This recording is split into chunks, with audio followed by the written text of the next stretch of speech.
I never imagined that at 72 years old, after a lifetime of building something from nothing, I would end up sleeping in the front seat of my own car, staring at the fogged windshield and wondering how everything I believed in collapsed in less than 24 hours. If this story grips you even for a moment, please subscribe to the channel, because stories like this are reminders that life can change without warning. And before we go any further, tell me in the comments where you're watching from right now, because knowing that someone out there is listening makes this easier to tell. My name is Margaret, and until recently, people called me a successful businesswoman, a survivor, a woman who never quit. I owned a small manufacturing company I had built with my late husband, piece by piece, contract by contract, through decades of sweat and sleepless nights. It wasn't glamorous, but it was solid. It paid the bills, put my son through school, and gave me a home I thought I would die in. Then, one morning, everything cracked. A major client pulled out, a loan was called in early, and a lawsuit I thought was settled came roaring back with teeth. By evening, the bank froze my accounts. By night, foreclosure papers were slid under my door like an accusation. I sat at my kitchen table, surrounded by furniture I had polished for years, and realized I no longer owned any of it.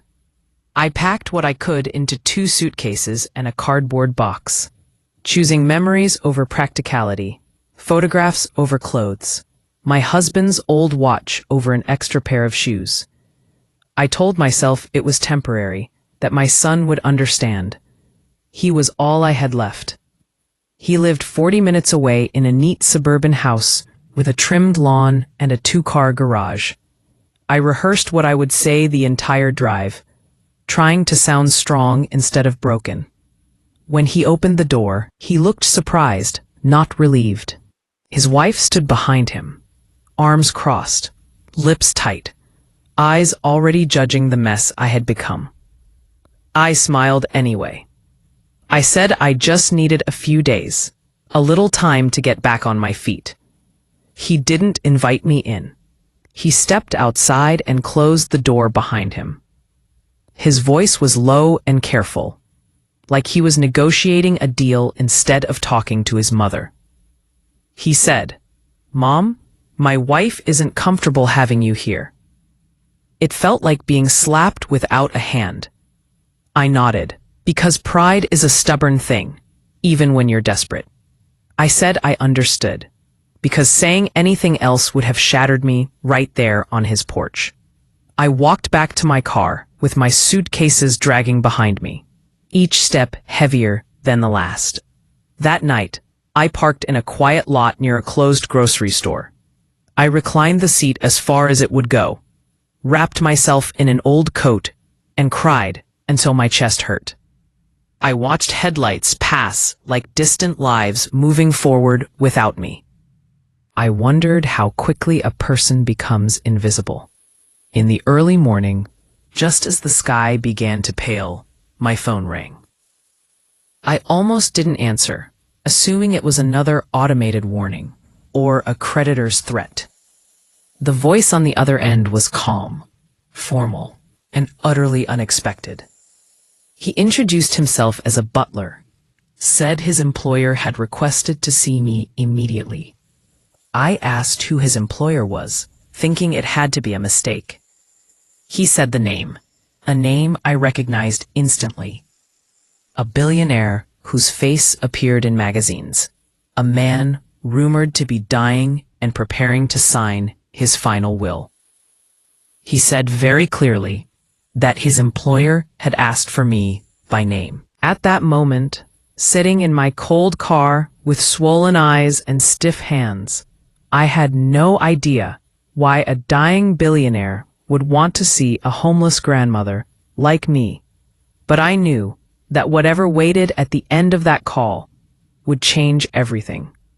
I thought the man on the phone had dialed the wrong number, because people like that did not call people like me, especially not when I was hunched over a steering wheel with nowhere to go. I asked him again to repeat himself, and he did, politely, as if summoning stranded grandmothers before dawn was an everyday task. He said a car would arrive within the hour, that breakfast would be waiting, and that his employer insisted I come exactly as I was. I sat there shaking, holding the phone, feeling fate breathe close for the first time that morning. I almost laughed when I looked down at myself, hair matted, clothes wrinkled, smelling like cold vinyl and tears. Hardly fit for marble floors and silent hallways. Still, something in his voice left no room for refusal, so I drove to a gas station, washed my face in the sink, and tried to smooth my coat like dignity was a fabric you could press flat. When the black car arrived, gleaming and quiet, I hesitated, then opened the door. My hands trembled, but curiosity and desperation pushed me forward anyway, into a future I could not imagine yet at all. The drive felt unreal, streets blurring past as if I were leaving one life and entering another without permission.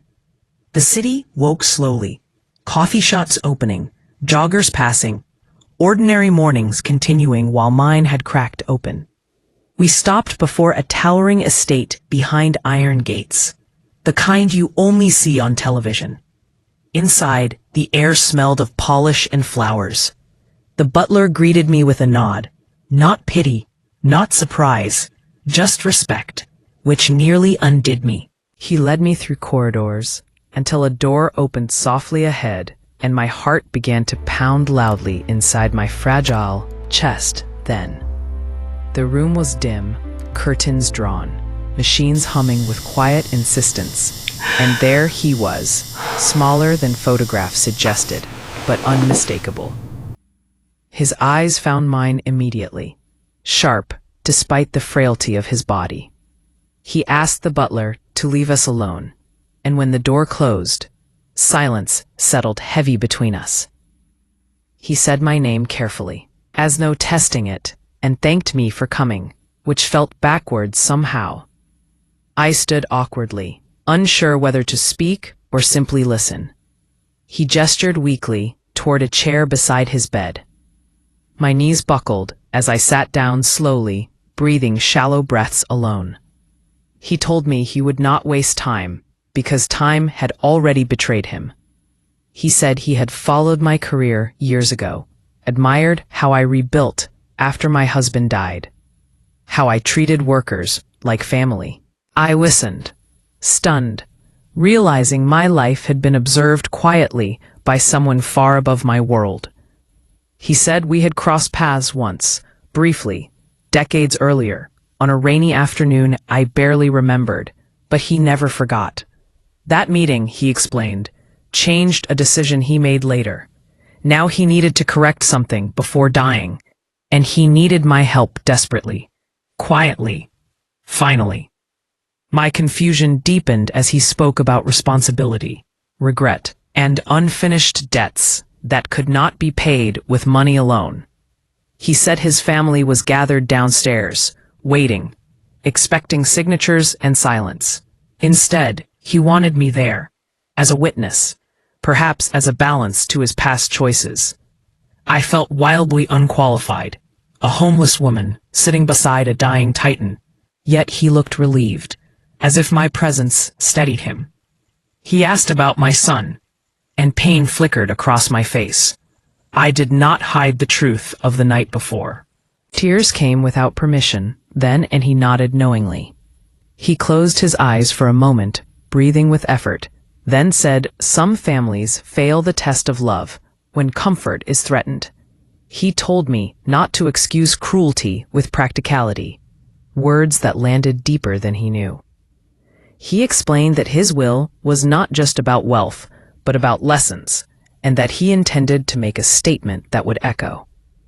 I felt fear rise, realizing I was standing at the edge of something enormous. My voice shook as I asked why I had been chosen. He smiled faintly, eyes glistening with resolve, and answered with quiet certainty. He said I represented a life lived honestly, without spectacle, and that was rare in his world. He wanted someone, untouched by greed, to stand near the ink of his final decisions. My heart pounded as he spoke of trusts, conditions, and consequences, of rewarding compassion and confronting betrayal. I realized whatever he planned would not please everyone downstairs. The weight of it pressed on me, but I did not refuse. Instead, I listened carefully, absorbing every word and intention. The room felt suspended outside time and consequence. Somewhere below, his family waited impatiently. Up here, everything was changing forever. When he finished explaining, he reached for my hand, his grip surprisingly firm. He asked if I would stay until the end, until the papers were signed and truths revealed. I thought of my car, my son's closed door, the night air pressing in on me, and realized how little I had left to lose. I said yes. In that moment, something inside me straightened, like a spine rediscovering its strength. The butler returned quietly, carrying documents and solemn understanding. A pen was placed in the billionaire's hand. He looked at me once more, silently, as if seeking approval now. But certain it mattered. Downstairs, voices shifted, footsteps approached, and a lifetime of secrets prepared to surface. I did not know what would happen next, only that the woman who slept in her car hours earlier no longer felt invisible. Whatever the will contained, whatever storms followed, I had been seen. And sometimes being seen is the first step toward being saved. The door opened fully, and the moment we feared arrived at last. I drew a breath, ready to face consequences beside him. My old life felt distant, my future unreadable, yet hope stirred quietly. Morning arrived quietly, filtered through tall windows and unfamiliar curtains, and for a moment I forgot where I was. Then memory returned in pieces, the will, the signatures, the billionaire's final breath, and the strange weight now resting on my shoulders. I dressed slowly in clothes the staff had provided, simple and respectful, nothing extravagant. As if they understood, I did not need reminders of wealth. When I stepped into the hallway, the atmosphere had changed. There was tension beneath the calm, like a house holding its breath after a storm passed through and damaged more than walls. Breakfast was set in a smaller dining room, and as I entered, I found several members of the family already there. Conversation stopped abruptly. Forks paused midair. No one invited me to sit, but no one asked me to leave either. I chose a seat near the window, feeling eyes on my back. One of the daughters finally spoke, her tone clipped, asking how long I intended to stay. I answered honestly, saying I would leave once my responsibilities were clear. She laughed without humor and said responsibilities like mine had a way of growing roots. Later that day, lawyers requested my presence again. We gathered in a formal study lined with books that had likely never been read. They explained the practical realities of the trust I now oversaw, the organizations funded, the reporting required, the authority granted. It was overwhelming, yet structured, almost familiar, reminding me of running my own company years earlier. I asked direct questions, took notes, and insisted on transparency. Some lawyers seemed surprised, others relieved. Competence, it turns out, is unsettling when it arrives in unexpected form. By afternoon, the calls began. Board members, nonprofit directors, distant relatives, journalists. Word had leaked, and speculation spread fast. A homeless grandmother turned trustee made a good headline. I declined interviews, asking for time. In the quiet moments between interruptions, my thoughts drifted back to my son. I wondered if he had heard yet, if regret had found him, or if justification still shielded him from discomfort. I told myself not to measure my worth by his response, but habits formed over decades are hard to break. That evening, I took a walk through the estate gardens, guided by a young groundskeeper who spoke to me with unguarded respect. He told me stories of the billionaire's routines, his late-night reflections, his regrets spoken aloud to hedges and statues. It humanized a man the world had flattened into numbers. I realized then that this role was not about power, but stewardship, about ensuring intention did not dissolve under convenience. The thought steadied me. For the first time since my business collapsed, I felt anchored to purpose again.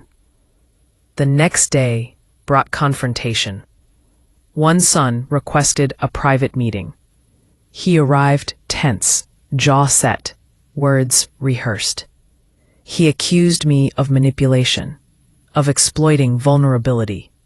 I listened without interruption, then responded calmly, recounting the rainy afternoon, the credit extended, the trust given without expectation. I told him his father's decision was not punishment, but instruction. He scoffed, saying people like me could not understand pressure at that level. I replied that pressure is pressure, whether it comes from billions or from sleeping in a car. Silence followed. He left without apology. Gradually, routines formed. I worked from a modest office the staff arranged, refusing grand titles or privileges. I visited funded organizations personally, listening more than speaking. I insisted on audits, not to cut funding, but to ensure integrity. Resistance softened when results appeared. Programs improved. Waste diminished. Impact grew. Word spread that the grandmother trustee was serious, fair, and unmoved by flattery. Respect followed, not loudly, but steadily. Each evening I returned to the guest room, aware it was temporary, yet grateful for the pause it gave me to rebuild internally. One afternoon, my phone rang with a familiar number. My son. His voice was uncertain, edges dulled. He asked if the rumors were true. I said yes. He asked if we could talk. I agreed, meeting him at a neutral cafe near his home. He looked smaller than I remembered, shoulders hunched, confidence shaken. He apologized awkwardly, blaming stress, his wife, fear. I listened, then told him, apology without accountability is just noise. I said forgiveness was possible. Access was not automatic. Love, I reminded him gently, does not come with eviction clauses. We parted quietly, neither healed nor broken beyond repair. As I drove away, I realized I no longer needed his validation to stand upright. That knowledge was worth more than any inheritance. Weeks passed, and arrangements were made for me to move into a small apartment near the city, funded not as a gift, but as compensation for my work. I accepted with conditions, transparency, and a clear exit plan. I was not looking for rescue. I was building again, this time with wisdom earned through loss. Some nights, I still remembered the car, the cold, the silence. Those memories kept me grounded, reminding me why I could not afford indifference. The billionaire had given me a platform, not a throne. What I built on it would be my responsibility alone. And as I looked toward the uncertain future, I felt something rare and precious take root again. Not comfort, not security, but dignity reclaimed. Life did not slow down simply because I had found my footing again. If anything, it accelerated, demanding more clarity, more courage, more restraint. As the months unfolded, the true test of the billionaire's will revealed itself, not in documents, but in people. Some of his heirs complied begrudgingly, with the conditions set before them, volunteering at charities with cameras conveniently present, while others refused outright, choosing pride over provision. I watched all of it carefully, not with judgment, but with resolve. My role was not to punish or reward emotionally, only to uphold the principles entrusted to me. One particular foundation caught my attention, a housing initiative meant to help elderly individuals displaced by sudden financial collapse. The irony was impossible to ignore. I visited one of their facilities unannounced and spoke with residents who reminded me painfully of myself weeks earlier. Women who had raised families, men who had worked honest jobs, all reduced to numbers in a system that rarely looked back. I returned to my office and restructured the program, redirecting funds from administrative excess into direct support. Predictably, complaints followed. I welcomed them. Accountability, I learned, makes enemies before it makes impact. The media pressure intensified. Reporters camped outside meetings, eager for sound bites about the homeless grandmother turned power broker. I continued to decline interviews, but eventually agreed to one, on my terms. I spoke not about wealth, but about fragility, about how quickly stability dissolves, about how character is revealed when someone knocks on your door with nowhere else to go. The response was overwhelming. Letters poured in, stories shared, donations increased for causes long ignored. I realized then that visibility, when used carefully, could amplify compassion instead of ego. Not everyone was pleased. One of the billionaire's daughters filed a legal challenge, claiming undue influence. It was exhausting, invasive, and personal. My past was scrutinized, my failures paraded. Old business decisions were questioned, my bankruptcy dissected publicly. There were nights I lay awake, wondering if stepping into that estate had been a mistake. But each morning, I returned to work, steady and prepared. The truth, I reminded myself, does not require defense, only patience.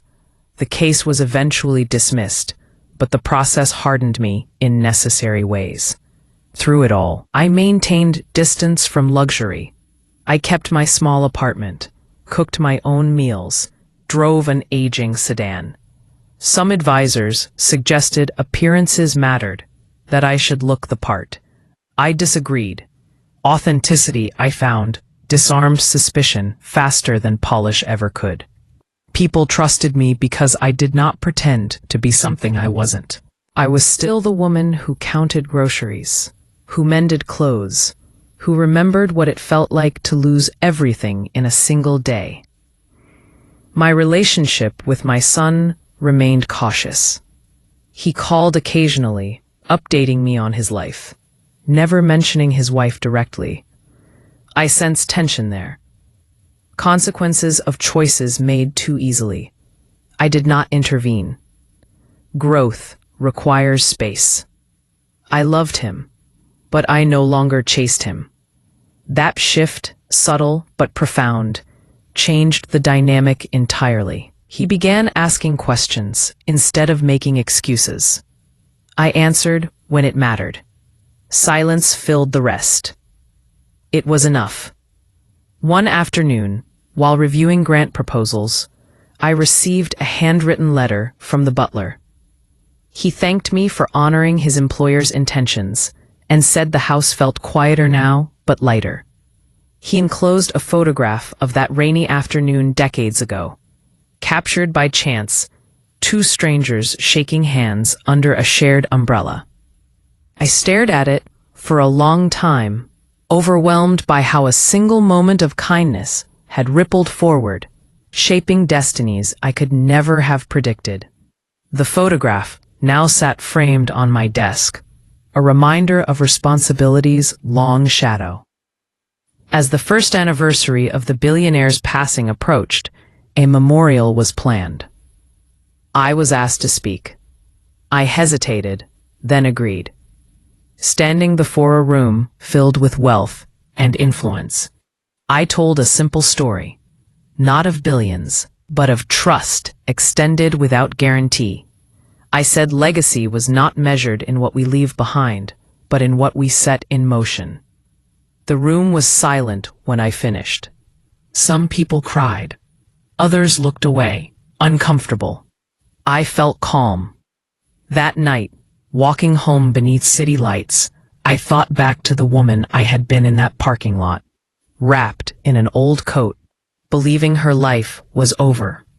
I wished I could sit beside her, tell her to hold on just a little longer, that dignity had not abandoned her, that kindness remembered its debts. But perhaps she needed not reassurance, only endurance. Loss had stripped me, but it had also refined me. What remained was unshakable. I did not become rich in the way people expected. I became rooted. I built something quieter, something lasting.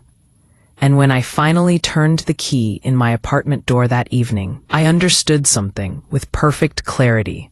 Home is not the place that shelters you when you are convenient. It is the purpose that holds you when everything else falls away. As time moved forward, I began to notice subtle changes, not just in the organizations I oversaw, but in myself. I was no longer reacting to crisis, I was anticipating it. Experience had sharpened my instincts, and loss had stripped away hesitation. I trusted my judgment again, something I had not done since the night my business collapsed. Each decision I made carried weight, but it no longer frightened me. Responsibility, when embraced fully, has a way of steadying the hands. One morning, while reviewing reports, I recognized a familiar pattern in the numbers of a mid-sized manufacturing company receiving trust support. Declining efficiency, rising executive compensation, and quiet layoffs hidden behind optimistic language. It reminded me painfully of the early warning signs I had ignored in my own company, back when pride whispered that everything would work out. I requested an immediate visit. The executives were startled to see me arrive alone, notebook in hand, asking precise questions. By the end of the day, reforms were agreed upon. Workers were rehired. Salaries were rebalanced. The company stabilized. I left feeling both victorious and humbled. Word spread that I could not be dazzled or dismissed. Invitations came from unexpected places. Advisory boards, ethics panels, community councils. I accepted selectively, wary of becoming symbolic instead of useful. At one meeting, a young woman approached me afterward, eyes bright with urgency. She said she was sleeping in her car while working full-time, saving quietly, afraid of asking for help. I gave her my number, connected her with resources, followed up personally. Helping her felt more meaningful than any policy victory. It reminded me that systems matter, but people matter more. My son called again, this time asking to meet without excuses prepared. We walked together through a public park, the kind filled with ordinary laughter and small truths. He admitted fear had guided him more than love, that he had worried I would become a burden he could not carry. I told him burden is a word we use when compassion feels inconvenient. He did not argue. He apologized without conditions. I accepted without promises. Healing, I had learned, does not rush. It arrives when ready. That winter, I returned to the parking lot where I had slept in my car. It looked smaller than I remembered, less dramatic, almost ordinary. I sat there for a few minutes, engine off, letting the memory pass through me without resistance. I did not cry. I felt gratitude. That night had broken something open inside me, revealing truths I might never have seen otherwise. I drove away lighter, not because the pain was gone, but because it no longer owned me. The trust continued to evolve. Programs expanded into education, mentorship, and emergency relief. Each initiative was built with safeguards to prevent dependency and encourage dignity. I insisted on feedback loops, on listening sessions with those served. Some advisors found this inefficient. I found it essential. When you forget the faces behind the figures, you begin to justify cruelty with logic. I refused to let that happen under my watch. One evening, as I sorted through correspondence, I found a letter written in a child's careful handwriting. It thanked me for helping her grandmother stay in their apartment. She included a drawing of 3 figures holding hands beneath a crooked sun. I pinned it above my desk. In that moment, I understood the billionaire's final urgency. He had wanted to ensure his wealth became something human before he left it behind. I was merely the conduit. Opportunities for personal gain presented themselves often. Consulting offers, speaking fees, book deals. I declined most, accepting only what aligned with my values. Money, I discovered, is not the temptation people think it is. The real temptation is recognition. I guarded against it fiercely. The work mattered more than the applause. Quiet success lasts longer. As another year passed, my life settled into a rhythm that felt honest. I woke early, worked with intention, rested without guilt. I had friends again, not allies of convenience, but companions of substance. I cooked meals, tended plants, read novels in the evenings. Peace returned, not loudly, but faithfully. The kind that stays. On the anniversary of my business collapse, I visited the old building. It had been repurposed into a cooperative workspace, buzzing with new energy. I walked through unnoticed, smiling at the sound of possibility. Failure, I realized, is rarely the end. It is a redirection, sometimes harsh, sometimes merciful, always instructive. As I left, my phone buzzed with a message from my son. A photo of a family dinner, an empty chair beside him. He wrote simply that it was there for me whenever I wished. I did not reply immediately. I sat with the offer, feeling neither rush nor resentment. Choice, after all, is the truest form of respect. I drove home through familiar streets, no longer afraid of what I might lose, only mindful of what I was building. My story was never about rescue or revenge. It was about resilience rediscovered, about dignity that survives rejection, about kindness that returns in unexpected ways. And as I unlocked my door that night, I knew with certainty that whatever came next, I would meet it standing. The final year of my stewardship arrived without ceremony, announced not by crisis but by clarity. I had always known this role was temporary, a bridge rather than a destination. The billionaire had trusted me to set something in motion, not to become its permanent face. Succession plans were finalized quietly, with individuals chosen not for loyalty to me, but for alignment with the values the trust had come to embody. Watching capable hands prepare to take over felt strangely parental, a pride mixed with readiness to let go. As the transition unfolded, I reduced my involvement gradually, ensuring continuity rather than disruption. Meetings shortened, decisions delegated. My name appeared less often in correspondence, and I welcomed that. The work had matured beyond needing my constant presence. One afternoon, during my final board meeting as acting trustee, I listened more than I spoke.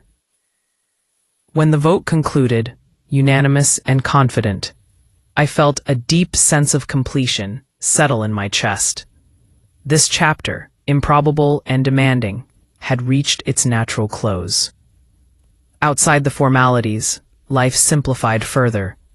I spent more time walking, reading, cooking meals slowly instead of between calls. I volunteered anonymously at a local community center, serving tea, organizing shelves, listening to stories without offering solutions. There was relief in being ordinary again, in contributing without authority attached.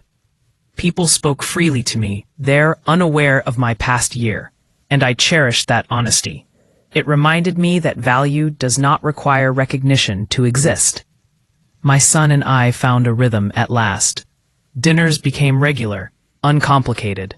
His wife remained cautious, distant but civil. I did not push. Trust, I had learned, cannot be negotiated. It must be earned or left alone. Over time, small gestures replaced words. An extra place set at the table. A call asking for advice, not money.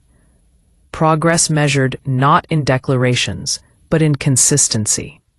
It was enough. On a quiet afternoon, I received a final message from the butler, informing me the estate would soon be sold, its contents distributed according to plan. He asked if I wished to keep anything as remembrance. I thought of the photograph, already mine, and declined the rest. Objects carry memory, but they can also anchor you to moments meant to pass. I preferred to remember without possession. The media interest faded, as it always does. New stories replaced mine. I became a footnote, then a rumor, then nothing at all. Strangely, this disappearance felt like freedom. I had never wanted to be an exception. I wanted to be evidence, proof that dignity survives collapse, that character outlasts comfort. If my story helped someone endure a night in their car or a closed door, that was enough. One evening, while sorting through old boxes, I found the foreclosure notice that had once felt like a death sentence. I held it carefully, reading it without anger. That piece of paper had pushed me toward everything that followed.